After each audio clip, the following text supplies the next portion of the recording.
माझं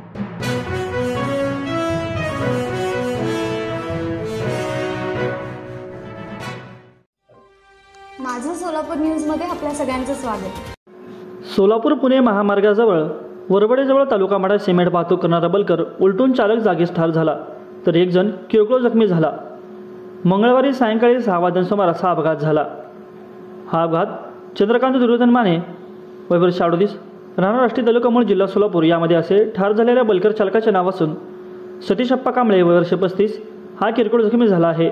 शेडम येथून निघालेला बलकर KA 32 AA 2511 पुण्याकडे जात असताना चालकाच्या गाडीवरील नियंत्रण सुटल्याने सोलापूर पुणे महामार्गावर वरवडेजवळ तो उलटला। या अपघातात चालक बलकर खाली अडकल्यामुळे गंभीर जखमी होऊन जागीच ठार झाला, तर सतीश कांबळे हा किरकोळ जखमी झाला असून मृत्यू झालेल्या बलकर चालकास वरवडे टोलनाक्याच्या रुग्णवाहिकेमधून टेंभूर येथील प्राथमिक आरोग्य केंद्रामध्ये शवविच्छेदनासाठी दाखल केले। या अपघाताची माहिती पोलिसांना मिळताच वरवडे टोल प्लाझा येथील ग्रामस्थ पथक आणि पोलीस मोडणी महामार्ग पोलीस मदत केंद्राचे पोलीस उपनिरीक्षक बालाजी साळुंके हे सहकाऱ्यांसह त्वरित घटनास्थळी दाखल झाले। तातडीने घटनास्थळी येऊन महामार्गावर उलटलेला बलकर क्रेनच्या सहाय्याने वाचवला केला व वाहतूक पूर्ववत सुरू केली।